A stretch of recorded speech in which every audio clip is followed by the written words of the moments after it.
اعوذ باللہ من الشیطان الرجیم بسم اللہ الرحمن الرحیم قال لهم نبیہم، اور ان سے کہا ان کے نبی نے، ان اللہ قد بعث لکم طالوت ملکا، تمہارے لیے اللہ تعالیٰ نے طالوت کو بادشاہ مقرر کیا ہے۔ ان کا نام تورات میں آیا ہے سول یا ساؤل، SAUL۔ اب یہ سمجھ میں نہیں آتا، ہو سکتا ہے کہ اصل نام ساؤل ہو، لیکن چونکہ وہ بہت قداور تھے، طول قداور، اس لیے ان کا ایک صفاتی نام ہو طالوت۔ قرآن مجید نے صفاتی نام لیا ہے کہ وہ بہت قداور تھے۔ قالوا انا یکون لہ الملک علینا، اب انہوں نے کہا کیسے ہو سکتا ہے کہ اسے بادشاہت ملے ہمارے اوپر، ونحن احق بالملک منہ، ہمیں زیادہ حق حاصل ہے اس کے مقابلے میں کہ ہمیں بادشاہی دی جائے۔ ولم یؤت سعۃ من المال، وہ تو مفلس ہے، اسے تو اللہ نے کوئی زیادہ دولت دی نہیں ہے، کیونکہ ان کے معیار تو یہی تھے، جو دولت مند ہے وہی صاحب عزت ہے۔ قال ان اللہ اصطفاہ علیکم، اب نبی نے کہا اب جو چاہو کہو، اللہ نے اس کو چن لیا ہے تم پر، یہ فیصلہ اب ہو چکا، اللہ کا فیصلہ ہے، ڈیوائن ججمنٹ ہے، ڈیوائن ڈیسیجن ہے، کین ناٹ بی ریووکڈ۔ وزادہ بسطۃ فی العلم والجسم، اور اسے کشادگی عطا کی ہے علم اور جسم دونوں چیزوں میں، قداور ہے، طاقتور ہے، اور اسی طریقے سے علم اور فہم دیا ہے۔ تم دولت دیکھتے ہو، اللہ نے چنا ہے ان دو چیزوں کی بنا پر، جسمانی طاقت، جسمانی قوت، اس دور میں ظاہر بات ہے اس کی بہت ضرورت تھی، اور دوسرے یہ کہ اسے علم دیا ہے، فہم دیا ہے، سمجھ دی ہے، دانش دی ہے۔ واللہ یؤتی ملکہ من یشاء، اور اللہ تعالیٰ جس کو چاہتا ہے اپنی بادشاہت دے دیتا ہے۔ واللہ واسع علیم، اللہ بہت سمائی والا ہے، واسع، اس کی وسعت جو ہے وہ اتھا ہے، اور علیم، اور سب کچھ واسع علیم، جاننے والا ہے، یعنی وہ جس کو جو کچھ دیتا ہے بربنائے علم دیتا ہے، کون اس کا مستحق ہے۔ وقال لهم نبيهم ان آیۃ ملکہ ان یاتیکم التابوت فیہ سکینۃ من ربکم وبقیۃ مما ترک آل موسیٰ وآل ہارون تحملہ الملائکہ، اور ان سے کہا ان کے نبی نے کہ طالوت کی بادشاہت کی ایک نشانی یہ ہوگی کہ وہ صندوق جو تمہارے سے جاتا رہا چھن چکا ہے، جس میں سکینہ ہے، تمہارے لیے تسکین کا سامان ہے تمہارے رب کی طرف سے، اور بقیت مما ترک آل موسیٰ و آل ہارون، اور کچھ تبرکات ہیں جو آل موسیٰ اور آل ہارون کے اس صندوق میں رکھے ہوئے ہیں، تحملہ الملائکہ، وہ ملائکہ کی تحویل میں ہے۔ اب ان کی بادشاہی کی علامت کے طور پر وہ صندوق تمہارے پاس واپس آ جائے گا۔ اصل میں یہ تابوت سکینہ جو ہے، یہ ان کا ایک بڑا لکڑی کا صندوق ہے، اب بھی ہے، ان کا دعویٰ ہے کہ موجود ہے، اور مسجد اقصیٰ کے نیچے جو سرنگ ہے اس میں موجود ہے۔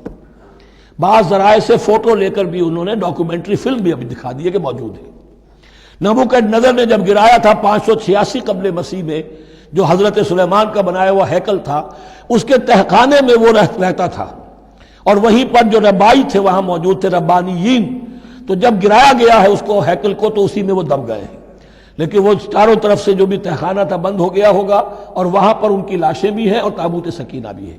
لیکن ہوا یہ تھا کہ جب ان کے پڑوسی ملکوں نے انہیں شکستیں دی تو وہ تابوت سکینہ بھی چھین کر لے گئے۔ اب اس میں گویا کہ ان کے لیے بہت بڑی بات تھی کہ ان کے لیے کم سے کم ایک دل کی روحانی تسکین کا سامان تھا۔ ہمارے پاس حضرت موسیٰ کے تبرکات ہیں، عصائے موسیٰ اس میں ہے، رکھا ہوا ہے، اب بھی ہے۔ اسی طریقے سے اس میں وہ جو جن تختیوں پر تورات لکھی ہوئی دی گئی تھی حضرت موسیٰ کو، وہ موجود ہے، ان کے کہنے کے مطابق اب بھی ہے۔ تو اس طریقے سے ان کے لیے تسکین ہوتی تھی، جیسے کہ مسلمان کو خانہ کعبہ کو دیکھ کر تسکین ہوتی ہے، تو فرمایا اس میں تمہارے لیے سکینت بھی ہے، اور تمہارے آل موسیٰ اور آل ہارون کے تبرکات بھی ہیں۔ تحملہ الملائکہ، اس وقت وہ ملائکہ کی تحویل میں ہوا یہ کہ جہاں وہ تابوت لے گئے ان کے دشمن، وہاں پلیگ آ گئی۔ انہوں نے سمجھا کوئی نحوست ہے اس کے اندر جس کی وجہ سے پلیگ آ گئی ہے، انہوں نے ایک چھکڑے کے اوپر اس کو رکھا اور بیلوں کو ہانک دیا، جاؤ جدھر جانا ہے۔ تو حضرت سموئیل نے ان سے کہا کہ طالوت کا اللہ کی طرف سے نامزد کیے جانا ایک علامت اس کی یہ ہوگی کہ وہ تمہاری تسکین کا سامان جو تم سے چھن گیا تھا، ان کے عہد عمارت میں یا ان کے عہد ملوکیت میں تمہیں واپس مل جائے گا، اور وہ فرشتوں کی تحویل میں ہے۔ تو ایک روز وہ چھکڑا جو ہے وہ لیے ہوئے وہ تابوت ان کے ہاں پہنچ گیا۔ ان فی ذلک لآیۃ لکم ان کنتم مؤمنین، یقیناً اس میں تمہارے لیے نشانی ہے اگر تم ماننے والے ہو۔ فلما فصل طالوت بالجنود، اب جب حضرت طالوت اپنے لشکروں کو لے کر چلے، ان میں سے جو لوگ تو انکار کر گئے رہ گئے، جو لوگ چلے ساتھ ان کو لے کر چلے۔ قال ان اللہ مبتلیکم بنہر، انہوں نے فرمایا اپنے لشکر والوں سے اللہ تعالیٰ تمہاری ایک آزمائش کرے گا ایک نہر سے، دریا سے، یہ جو ہے جارڈن ریور جارڈن، اس کو کراس کر کے پھر حملہ کرنا تھا۔ فمن شرب منہ فلیس منی، جو اس میں سے پیٹ بھر کر پانی پیے گا وہ مجھ میں سے نہیں ہے۔ ومن لم یطعمہ فانہ منی، جو اس میں سے پانی نہیں پیے گا وہ میرا ساتھی ہے۔ الا من اغترف غرفۃ بیدہ، سوائے اس کے کہ کوئی صرف اپنے چلو سے اور وہ کچھ وہ ایک گھونٹ لے لے۔ یہ اصل میں ہر کمانڈر کے لیے ضروری ہوتا ہے کہ کسی بھی بڑی جنگ سے پہلے اپنے ساتھیوں کا مورال دیکھے، ڈسپلن کی حالت دیکھے۔ تو جیسے حضور نے بھی غزوہ بدر سے قبل مشاورت کی تھی کہ مسلمانوں ایک لشکر آ رہا ہے جنوب سے کیل کانٹے سے لیس، اور ایک قافلہ آ رہا ہے شمال سے، اور اللہ نے ان دو میں سے ایک کا وعدہ کیا تمہیں ضرور ملے گا، بتاؤ کدھر چلے۔ اندازہ ہو گیا کچھ لوگ جو کمزوری دکھا رہے تھے انہوں نے کہا چلیں جی پہلے قافلہ لوٹ لیں، اور جو لوگ تھے باہمت انہوں نے کہا جو حضور آپ کی ارادہ، جو آپ کا منشا ہو۔ تو یہاں بھی انہوں نے اس سے ٹیسٹ کیا ہے کہ آیا وہ میرے حکم کی پابندی کرتے ہیں یا نہیں کرتے۔ فشربوا منہ، تو ان سب نے، بہتوں نے پیا اس میں سے خوب جی بھر کر، الا قلیلا منہم، سوائے ان میں سے بہت کم تعداد میں۔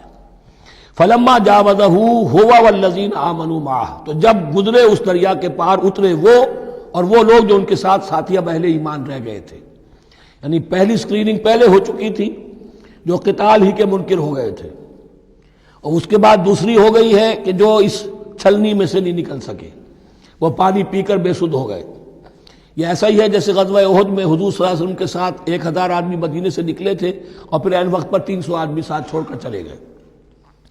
تو جب انہوں نے دریا پار کر لیا، انہوں نے اور ان کے ساتھی اہل ایمان نے، قالوا لا طاقت لنا اليوم بجالوت وجنودہ، تو انہوں نے کہا کہ ہمارے اندر تو واقعتاً طاقت نہیں ہے کہ ہم جالوت کا اور اس کے لشکروں کا مقابلہ کر سکیں۔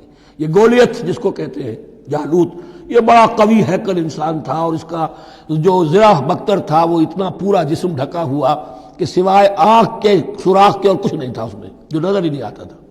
تو اس نے مبارزت کی اور کوئی بھی مقابلے پر نہیں آ رہا تھا۔